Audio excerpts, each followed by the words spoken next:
ഇറാന്റെ നിലപാടിലേക്ക് അറബ് ലോകം നടന്നടുക്കുകയാണ്.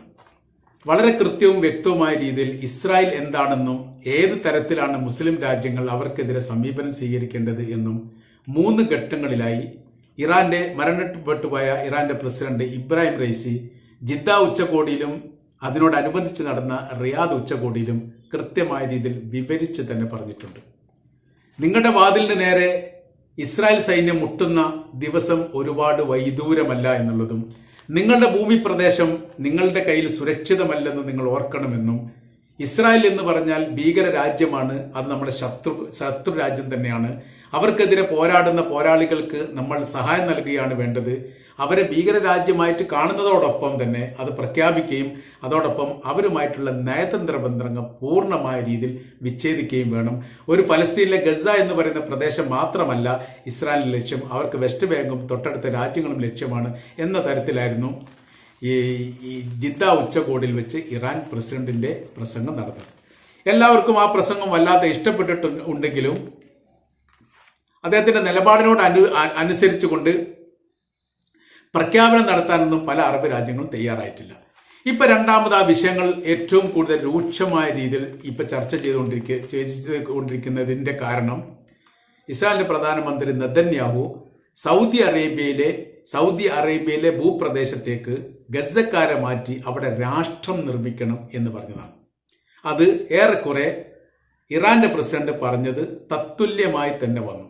അതിന്റെ കുറച്ചു മുമ്പ് UN സഭയിൽ വെച്ച് ഇസ്രായേലിന്റെ പ്രധാനമന്ത്രി ബെഞ്ചമിൻ നെതന്യാഹു തങ്ങളുടെ രാജ്യത്തെ വിപുലീകരിക്കുന്നതുമായി ബന്ധപ്പെട്ട് വിവാദമായിരിക്കുന്ന ഒരു പ്രസംഗം നടത്തി.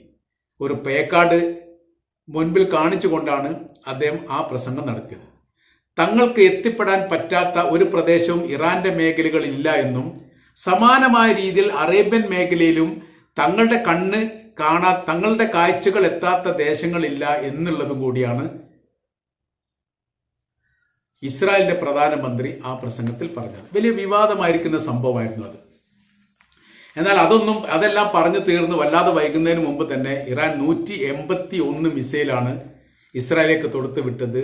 വലിയ രീതിയിലുള്ള നാശങ്ങളും വലിയ രീതിയിലുള്ള തകർച്ചയും ആ മേഖലയ്ക്കുണ്ടായി എന്ന് ഒടുവിലെങ്കിലും ഇസ്രായേൽ സമ്മതിക്കുകയും ചെയ്തു. അപ്പൊ ഇപ്പോഴത്തെ വിഷയം അദ്ദേഹം UN സഭയിൽ പറഞ്ഞിരിക്കുന്ന പ്രധാനമായിരിക്കുന്ന വിഷയങ്ങളിൽ ഒന്ന്, ഇസ്രായേൽ ഒരു സാമ്രാജ്യമായി വിപുലീകരിക്കാൻ പോവുകയാണ്. അതിന് ജോർദാൻ, ലെബനാൻ, ഈജിപ്ത്, അങ്ങനെ പോയി സിറിയ, പിന്നീട് പോയിട്ട് എവിടെ എത്തുന്നുണ്ട്, സൗദി അറേബ്യയുടെ ഭാഗങ്ങളും കൂടി ചേർത്താണ് ഞങ്ങൾ ഈ സാമ്രാജ്യത്തെ വിപുലീകരിക്കാൻ പോകുന്നത്. ഈ മേഖലയിലൊക്കെ സൗദി അറേബ്യ വെച്ച് ഈ മേഖലയിലൊക്കെ ഏറെക്കുറെ തങ്ങളുടെ ആധിപത്യമോ സ്വാധീനമോ ഉണ്ടാക്കാൻ വേണ്ടി സാധിക്കും എന്നുള്ളതും ചില മേഖലയിലൊക്കെ അങ്ങനെ സ്വാധീനം ഉണ്ടാക്കിയിട്ടുണ്ട് എന്നും കൂടി ഇസ്രായേൽ പറഞ്ഞു വെക്കുന്നു. അത് സിറിയയുടെ ഭരണം വീണു. അവിടെ ഇപ്പോൾ ഭരിക്കുന്ന വിമതപക്ഷത്തിന് വല്ലാത്തിനോ ഒന്നും ശക്തിയോ പ്രബലമായിരിക്കുന്ന ഒരു നിലപാടെടുക്കാനോ സാധിക്കുന്നില്ല എന്നുള്ളത് അവർക്കും അറിയാം, ലോകത്തിനും അറിയാം. പിന്നീട് അവർക്കൊരു ബലം കൊടുക്കുന്നത് തുർക്കിയാണ്. തുർക്കിയുടെ ബലത്തിലാണ് അവരിപ്പോൾ അങ്ങനെ ഭരണ സംവിധാനങ്ങളൊക്കെ നിലനിർത്തി പോകുന്നത് എന്നുള്ളത് യാഥാർത്ഥ്യമാണ്. ഈജിപ്തിനെ സംബന്ധിച്ചിടത്തോളം ഇസ്രായേലിനും അമേരിക്കക്കും എല്ലാ കാലത്തും പിന്തുണ നൽകുന്ന സിസിയാണ് അവിടെ ഭരണം നടത്തുന്നത്. ഈ ലെബനാനെ സംബന്ധിച്ചിടത്തോളം അവർ ഇപ്പോഴത്തെ ഒരു സ്ഥിതിവിശേഷം ഒരു കരാർ വ്യവസ്ഥ പ്രകാരം വെടിനിർത്തൽ നിൽക്കുന്നു എന്ന് മാത്രം. ഇതെല്ലാം പറഞ്ഞതിന്റെ ഒടുവിൽ സൗദി അറേബ്യയുടെ മേഖലയിലേക്ക് അതിന്റെ കുറഞ്ഞ ഭാഗം കൂടി ഞങ്ങളുടെ സാമ്രാജ്യത്തിന്റെ ഭാഗമായി കൂട്ടിച്ചേർക്കേണ്ടതാണ് എന്ന് പറഞ്ഞപ്പോൾ മുൻപ് ഇറാന്റെ പ്രസിഡന്റ് ഇബ്രാഹിം റൈസി പറഞ്ഞത് യാഥാർത്ഥ്യമാണ്. നിങ്ങളുടെ വാതിൽ പടിക്കൽ അവർ മുട്ടുന്ന ദിവസം വല്ലാതൊന്നും വൈകാതെ എത്തും എന്ന് അദ്ദേഹം പറഞ്ഞു വെച്ചിട്ടുണ്ട്. മാത്രമല്ല, നിങ്ങൾ ആരെയാണോ വിശ്വസിക്കുന്നത് അവരെ പൂർണ്ണമായി വിശ്വസിക്കാൻ പറ്റില്ല. അവരാണ് നിങ്ങളുടെ ശത്രുക്കൾ. ഒരു ഗസ മാത്രമല്ല ലക്ഷ്യം, പകരം പലസ്തീന്റെ മുഴുവൻ പ്രദേശവും ലക്ഷ്യമാണ്. ഇപ്പോൾ ഈ വെസ്റ്റ് ബാങ്കിൽ നിന്ന് വന്നിരിക്കുന്ന റിപ്പോർട്ടൊന്നും സുഖകരമായിരിക്കുന്ന കാര്യമല്ല. കഴിഞ്ഞ ദിവസം നടന്ന വെടിവെപ്പിൽ വീട്ടിൽ നിന്ന് പുറത്തിറങ്ങി നടക്കുന്ന 2 സ്ത്രീകളെ, ഗർഭിണികളായിരിക്കുന്ന 2 സ്ത്രീകൾക്ക് വെടികൊണ്ട് മരണപ്പെട്ട വിവരം പുറത്തു വന്നു. വെസ്റ്റ് ബാങ്കിൽ വലിയ രീതിയിലുള്ള ആക്രമണം ഇസ്രായേൽ നടത്തുന്നു. ഗസയിൽ വെടിനിർത്തൽ അങ്ങനെ പോകുന്നു. എന്നാൽ വെസ്റ്റ് ബാങ്കിന്റെ സ്ഥിതിക്ക് വലിയ മാറ്റങ്ങൾ വരുന്നു. വലിയ രീതിയിലുള്ള ആക്രമണം നടത്തുന്നു, മരണങ്ങൾ റിപ്പോർട്ട് ചെയ്യുന്നു, അറസ്റ്റ് റിപ്പോർട്ട് ചെയ്യുന്നു. അതിന്റെ പുറമെ ആയിട്ട് ജൂത വിഭാഗങ്ങൾ കടന്നു കയറി അവരുടെ വീടുകളൊക്കെ പിടിച്ചെടുത്ത് കൊണ്ടുപോകുന്ന, അല്ലെ പിടിച്ചിട്ട് സ്ഥാനം ഉറപ്പിക്കുന്ന രീതിയിലൊക്കെ കുടിയേറ്റം ശക്തമാക്കുന്ന ഒരു രീതിയുണ്ട്. കുടിയേറ്റം എന്ന് പറഞ്ഞാൽ അവർ സംഘം ചേർന്നുകൊണ്ട് വരികയും പാലസ്തീനികളുടെ വീടുകൾ പിടിച്ചടക്കിയിട്ട് അവരവിടെ താമസിക്കുകയും പാലസ്തീനികളെ അഭയാർത്ഥികളാക്കി ആട്ടി ഓടിപ്പിക്കുകയും ചെയ്യുന്ന പ്രവൃത്തിയാണ്. അതിന് അവർക്ക് ആയുധങ്ങളും ഇസ്രായേൽ സൈന്യത്തിന്റെ സുരക്ഷിതത്വവും വീടിന് സംരക്ഷണവും നൽകുന്ന ഒരു രീതിയാണ് കുടിയേറ്റ നിയമത്തിന്റെ ഭാഗമായിട്ട് ഇസ്രായേൽ ഈ അടുത്ത് തന്നെ പ്രഖ്യാപിച്ചത്. അപ്പോൾ വെസ്റ്റ് ബാങ്കിലെ പരമാവധി മേഖലകൾക്കുള്ളിൽ ജൂത വിഭാഗങ്ങൾ ഉണ്ടാവണം എന്നുള്ളത് അവരുടെ നിർബന്ധമായിരിക്കുന്ന കാര്യമാണ്. അങ്ങനെയാണ് ജൂത കുടിയേറ്റത്തിന്റെ മേഖലയായി വെസ്റ്റ് ബാങ്കിനെ അവർ മാറ്റുന്നത്. അപ്പൊ ഫലസ്തീൻ എന്ന് പറയുന്നുണ്ടെങ്കിൽ പോലും അവിടെ നല്ലൊരു ഭാഗത്തെല്ലാം ഈ ജൂത വിഭാഗങ്ങൾ കുടിയേറി പാർക്കുന്നു. അപ്പൊ ഈ സ്ഥിതിവിശേഷം എന്തുകൊണ്ടുണ്ടായി എന്ന് ചോദിച്ചതിനുള്ള മറുപടിയാണ് ഇറാൻ അന്ന് പറഞ്ഞു വെച്ചത്. ഗസയിൽ ഇത് അവസാനിക്കില്ല, വെസ്റ്റ് ബാങ്കിലേക്കും മറ്റുള്ള അതിർത്തി രാജ്യങ്ങളിലേക്കും പ്രദേശത്തിലേക്കും ഇതിലെ പോകും. അത് പോകുമെന്നതിന്റെ ഏറ്റവും ഒടുവിലത്തെ ഉദാഹരണമായിട്ട് അമേരിക്കൻ പ്രസിഡന്റ് ഡൊണാൾഡ് ട്രംപ് പറഞ്ഞു, ഗസക്കാരെ ആ പ്രദേശത്ത് നിന്ന് മാറ്റണം, അവരെ ജോർദാനും ഈജിപ്തും ഏറ്റെടുക്കണം, ആ പ്രദേശം ശുദ്ധീകരിക്കാനുണ്ട്, അല്ലെങ്കിൽ പുതിയ നിർമ്മിതികൾ ഉണ്ടാക്കണം, ടൂറിസ്റ്റ് മേഖല ഉണ്ടാക്കണം, അങ്ങനെ പറഞ്ഞിട്ട് കുറെ കാര്യങ്ങളൊക്കെ പറഞ്ഞു. ആ പറഞ്ഞ കാര്യങ്ങളൊക്കെ മുൻകൂട്ടി കാണാൻ വേണ്ടി ഇറാന് സാധിച്ചു. ഇപ്പൊ അറബ് ലോകം ഇളകി മറിഞ്ഞുകൊണ്ട് അതിരൂക്ഷമായ രീതിയിൽ ഇസ്രായേലിനെ വിമർശിക്കുന്നിടത്തേക്ക് കാര്യങ്ങൾ എത്തിയിരിക്കുകയാണ്. അതിന്റെ കാരണം എന്ന് പറഞ്ഞാൽ ഒരു സൗദി അറേബ്യയിൽ തന്നെ ഇത് അവസാനിച്ചു കൊള്ളണം എന്നില്ല. ശക്തമായ രീതിയിലെ പ്രതിഷേധമാണ് സൗദി അറേബ്യയുടെ ഭാഗത്തുനിന്ന് ഈ വിഷയമായിട്ടുണ്ടായത്. 1948 ഇസ്രായേൽ സ്വാതന്ത്ര്യത്തോടനുബന്ധിച്ച് ഫലസ്തീനും സ്വാതന്ത്ര്യം വേണം എന്നുള്ള പല അറബ് രാജ്യങ്ങളുടെയും നിലപാടിനെയും പ്രഖ്യാപനത്തെയും അന്ന് അമേരിക്കയും ബ്രിട്ടനും ചെവി കൊണ്ടതുപോലുമില്ല. UN സഭയിൽ പോലും അത് പാസാക്കി വിജയിപ്പിച്ചെടുക്കാൻ വേണ്ടി സാധിച്ചതുമില്ല. എന്നാൽ ഈ കലുഷിതമായിരിക്കുന്ന ഇത്തരം ഒരു അന്തരീക്ഷം അന്നും ഉണ്ടെങ്കിൽ പോലും അത് പരസ്യപ്പെടുത്താനോ ലോകം മുഴുവൻ മനസ്സിലാക്കാനോ അവർക്ക് സാധിച്ചിട്ടില്ല. 1948 ശേഷം ഒരുപാട് വിഷയങ്ങളും പ്രശ്നങ്ങളും ആ മേഖലയുണ്ടായി. ഒരുപാട് മരണങ്ങൾ, നിത്യേന മരണങ്ങൾ എന്ന് തന്നെ പറയുന്ന രീതിയിലാണ് ഫലസ്തീനുമായിട്ട് ബന്ധപ്പെട്ട വിഷയം ഉണ്ടായത്. 6 ലക്ഷത്തിലധികം ഫലസ്തീനികൾ അഭയാർത്ഥികളായി ഇന്ന് ലോകത്തിലെ വ്യത്യസ്ത രാജ്യങ്ങളിൽ താമസിക്കുന്നു എന്നുള്ളതാണ് UN സഭയുടെ ഒരു പഠന റിപ്പോർട്ടിൽ തന്നെ കാണുന്നത്. വ്യത്യസ്ത കാലങ്ങളിലൊക്കെ അവരെന്ത് ചെയ്തിട്ടുണ്ട്, രാജ്യം വിട്ടുപോയിട്ടുണ്ട്. അറേബ്യൻ മേഖലയിലേക്ക് തൊഴിലിനു വേണ്ടി എത്തുന്ന പാലസ്തീനികൾ പിന്നീട് തിരിച്ച് സ്വന്തം ദേശത്തേക്ക് മടങ്ങാറില്ല. അവിടെ തന്നെ കുടുംബമായിട്ട് കഴിയുകയോ അല്ലെങ്കിൽ അവിടുത്തെ പൗരത്വമുള്ള ആളുകളെ പൗരത്വമുള്ള സ്ത്രീകളെ കല്യാണം കഴിച്ചുകൊണ്ട് അവിടെ ജീവിക്കുന്ന ഒരു രീതിയിലേക്ക് അവരെ സ്വന്തം ദേശം വിട്ടിട്ട് പോയി സ്വന്തം ദേശത്തേക്ക് മടങ്ങി വരാൻ പറ്റാത്ത പ്രത്യേക സാഹചര്യത്തിലേക്ക് പലസ്തീൻ മാറി. അതിൽ പലസ്തീനിൽ തന്നെ പറയുന്ന കാര്യമുണ്ട്, ഞാൻ 2 വർഷം ഇവിടെ താമസിച്ചു, അല്ലെങ്കിൽ ഇവിടെ ജോലി ചെയ്തു, അതായത് ഗൾഫ് രാജ്യങ്ങളിൽ ജോലി ചെയ്ത് തിരിച്ച് പലസ്തീനിലേക്ക് എത്തിയാൽ ഞാൻ താമസിച്ച വീട് പോലും അവിടെ ഉണ്ടാവില്ല, അല്ലെങ്കിൽ എൻ്റെ വീട്ടിൽ മറ്റ് ജൂത വിഭാഗങ്ങൾ താമസിച്ചിരിക്കും. ഇതെന്റെ വീടാണ് എന്ന് പറഞ്ഞാൽ ഒന്നുകിൽ എന്നെ അറസ്റ്റ് ചെയ്യും, അല്ല അവരുടെ കയ്യിൽ ആയുധങ്ങളുണ്ട്, തോക്കില്ലാത്ത ജൂത വിഭാഗം പലസ്തീനിൽ ഉണ്ടാവില്ല എന്നുള്ളത് അത് ഇസ്രായേൽ ഗവൺമെന്റ് നൽകുന്ന ലൈസൻസിയാണ് അവർക്ക്. മാത്രമല്ല അവരോടൊപ്പം നിൽക്കാൻ വേണ്ടിയിട്ട് സൈനികരുണ്ടാവും, പോലീസുകാരുണ്ടാവും. കോടതിയുമായിട്ട് ബന്ധപ്പെട്ട കാര്യങ്ങളൊക്കെ അവർക്ക് അനുകൂലമായ രീതിയിൽ അതിനെ തിരിച്ചു മറിച്ച് വെക്കാൻ വേണ്ടി സാധിക്കുകയും ചെയ്യും.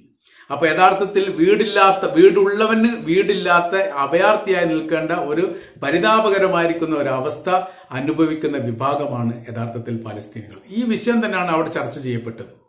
അപ്പൊ ഈ കാര്യങ്ങളൊക്കെ കൃത്യമായ രീതിയിൽ മനസ്സിലാക്കി നിങ്ങൾ നിർമ്മിക്കുന്ന ബിൽഡിങ്ങുകളും ഉയരമുള്ള തൂണുകളും റോഡുകളും പാലങ്ങളും മനോഹരമായ കെട്ടിടങ്ങളും വൈവക്കിൽ നിങ്ങൾക്ക് വിശ്രമിക്കാൻ വേണ്ടി നിങ്ങൾ നിർമ്മിക്കുന്ന സമുച്ചയങ്ങളും അത് നിങ്ങളുടേതാണ് എന്ന് നിങ്ങൾ കരുതരുത്. അതും അവരൊരിക്കൽ അവകാശം പറയും എന്നാണ് അന്ന് ഇറാൻ പറഞ്ഞു വെച്ചത്. അപ്പൊ ലോകത്തിലെ ഏറ്റവും ഉയരമുള്ള ബിൽഡിംഗ് ഉള്ളത് UAE നമുക്കറിയാം. ബുർജ് ഖലീഫ 125 നിലയാണ് അതിന്റെ ഉയരം കണക്കാക്കുന്നത്. 125 നില. ഇപ്പോ അതിനേക്കാൾ ഉയരത്തിലുള്ള ബിൽഡിങ്ങിന്റെ നിർമ്മാണം സൗദി അറേബ്യയിൽ ആരംഭിച്ചിട്ടുണ്ട്. 2030 വർഷത്തിന് മുൻപ് തന്നെ പൂർത്തിയാകുമെന്ന് പറയുന്നു. 1 കിലോമീറ്റർ ഉയരത്തിലാണ് ആ ബിൽഡിംഗ് എന്ന് പറയപ്പെടുന്നു. ഇറാൻ ഈ വിഷയത്തെ ആസ്പദമാക്കിക്കൊണ്ട് പറയുന്ന കാര്യം ഇങ്ങനെയാണ്, അതിർത്തിയെ സംരക്ഷിക്കാൻ കഴിയാത്തവർക്ക് എങ്ങനെ അതിർത്തിക്കകത്തുള്ള നിർമ്മിത വസ്തുക്കളെ സംരക്ഷിക്കാൻ വേണ്ടി സാധിക്കും? നിങ്ങൾക്ക് സുരക്ഷിതത്വം ഒരുക്കുക, നിങ്ങളുടെ സംവിധാനത്തിന് സുരക്ഷിതത്വം ഒരുക്കുക. അവർക്ക് വേണ്ടി നമ്മൾ പണിയുകയല്ല വേണ്ടത്, അവരെ പ്രതിരോധിച്ചുകൊണ്ട് നമ്മൾ നിർമ്മിക്കുകയാണ് വേണ്ടത്. നോക്കൂ നിങ്ങൾ ഇറാൻ എല്ലാ കാലത്തും അമേരിക്കയുടെ ശത്രുപക്ഷത്താണുള്ളത്. സാമ്പത്തിക ഉപരോധമില്ലാത്ത കാര്യങ്ങളൊന്നും ഉണ്ടായിട്ടില്ല. ഞങ്ങളുടെ ദേശത്തെ സുരക്ഷിതമാക്കി. ദേശത്ത് സുരക്ഷിതമാകുന്ന സമയത്ത്, അതിർത്തി വരമ്പുകൾ സുരക്ഷിതമാകുന്ന സമയത്ത് ഞങ്ങളുടെ വീടിനകത്തുണ്ടാകുന്ന അല്ലെങ്കിൽ ഞങ്ങളുടെ ഭൂപ്രദേശത്തുണ്ടാകുന്ന നിർമ്മിതികളും സുരക്ഷിതമാണ്. അവരെ ആക്രമിക്കാൻ വരില്ല. ഇന്ന് ലോകത്ത് അമേരിക്കയും ഇസ്രായേലും പേടിക്കുന്ന ഒരേ ഒരു രാജ്യം ഇറാൻ ആയത് വെറുതെ പെട്ടെന്നൊരു സുപ്രഭാതത്തിൽ ഉണ്ടായതല്ല. ഞങ്ങളുടെ പ്രയാസത്തിന്റെയും ബുദ്ധിമുട്ടിന്റെയും സാമ്പത്തിക ഉപരോധത്തിനും ഇടയിൽ ഞങ്ങൾക്ക് നിലനിൽക്കണമെങ്കിൽ അതിർത്തി സംരക്ഷിക്കണം എന്നുള്ള ബോധ്യം ഞങ്ങൾക്ക് ഉണ്ടായതുകൊണ്ടാണ്. ഇവിടെ ഗൾഫ് രാജ്യങ്ങളൊക്കെ എല്ലാ കാലത്തും വിശാലമായി കൊണ്ടിരിക്കുന്നു, വലിയ രീതിയിൽ പർവ്വതീകരിച്ചു കൊണ്ടിരിക്കുന്നു. ലോകത്തിൽ ഏറ്റവും ഉയരമുള്ള മനോഹരമായിരിക്കുന്ന നിർമ്മിതികളൊക്കെ ഗൾഫ് മേഖലയിൽ നടക്കുന്നു. നിങ്ങൾക്ക് എന്ത് സുരക്ഷിതമാണുള്ളത്? ആദ്യം സുരക്ഷിത മേഖല നിർമ്മിക്കുക, അല്ലെങ്കിൽ അവർ എന്ന് പറയുന്ന ശത്രുക്കൾ നിങ്ങളെ പിടികൂടപ്പെടുക തന്നെ ചെയ്യും. അങ്ങനെ പറഞ്ഞു വെച്ച വളരെ പ്രധാനമായിരിക്കുന്ന നിർദ്ദേശങ്ങളായിരുന്നു ഇബ്രാഹിം റൈസി മുന്നോട്ട് വെച്ചത്. അതിന്റെ ഭാഗമായിട്ട് തന്നെ ആ പറയപ്പെട്ട വാക്കിന് അറം പറ്റിയ പോലെ തന്നെയാണ് ഇപ്പൊ ഇസ്രായേലിന്റെ പ്രധാനമന്ത്രി പറഞ്ഞത്. സൗദി അറേബ്യയിൽ ഗസ എന്ന് പറയുന്ന രാജ്യത്തെ സൃഷ്ടിക്കണം. എന്തിനു വേണ്ടിയാണ്? ഗസക്കാരെ അവിടെ നിന്ന് ഒഴിവാക്കണം. അത് പറഞ്ഞിടത്തേക്ക് എത്തി. അപ്പൊ എവിടേക്ക് എത്തുന്നു? അറേബ്യൻ മേഖലയിലേക്ക്, സൗദി അറേബ്യയിലേക്ക് എത്തുന്നു. പ്രതിഷേധങ്ങളൊക്കെ കനത്തു വരുന്നുണ്ട്. അറബ് രാജ്യങ്ങൾ ഏകോപിക്കുന്നുണ്ട്. 1960 അറബ് ഇസ്രായേൽ യുദ്ധവുമായിട്ട് ബന്ധപ്പെട്ട് അറബ് രാജ്യങ്ങൾ അതിനോട് സഹകരിച്ചിട്ടില്ല എന്നുള്ള പരാതി മുമ്പേ ഉണ്ടായിരുന്നു. ജോർദാനും ഗൾഫ് മേഖല, ജോർദാനും ലെബനാനും ഒക്കെ ചേർന്ന് നിന്നുകൊണ്ട് യുദ്ധം ചെയ്തു. ഈജിപ്ത് ഉണ്ടായിരുന്ന അതിനോടൊപ്പം. എന്നാൽ മറ്റ് രാജ്യങ്ങൾ, അറേബ്യൻ മേഖലയിലെ രാജ്യങ്ങൾ ഒരു രാജ്യം പോലും അതിനോട് സഹകരിച്ചിട്ടില്ല. യുദ്ധത്തിൽ പരാജയപ്പെട്ടിട്ടുണ്ടെങ്കിലും യുദ്ധം ചെയ്യാനുള്ള താല്പര്യം പോലും കാണിക്കാതിരുന്നത് വലിയ രീതിയിൽ മോശമായി പോയിട്ടുണ്ട് എന്ന് പിന്നീട് പല രീതിയിലുള്ള അഭിപ്രായങ്ങളും അറേബ്യൻ മേഖല തന്നെ ഉയർന്നു വന്നിരിക്കുന്നു. അപ്പോൾ നമ്മൾ പറഞ്ഞു വരുന്ന കാര്യം എന്ന് പറഞ്ഞാൽ, എന്താണോ ഇറാൻ മുന്നോട്ട് വെച്ചിരിക്കുന്ന നിലപാട്, എന്താണോ മുന്നറിയിപ്പായിട്ട് ഇറാൻ പറഞ്ഞത്, അതിപ്പോ ഈ മേഖലയിൽ യാഥാർത്ഥ്യമായി കൊണ്ടിരിക്കുന്നു എന്നുള്ളതാണ് ഇതിന്റെ സത്യം.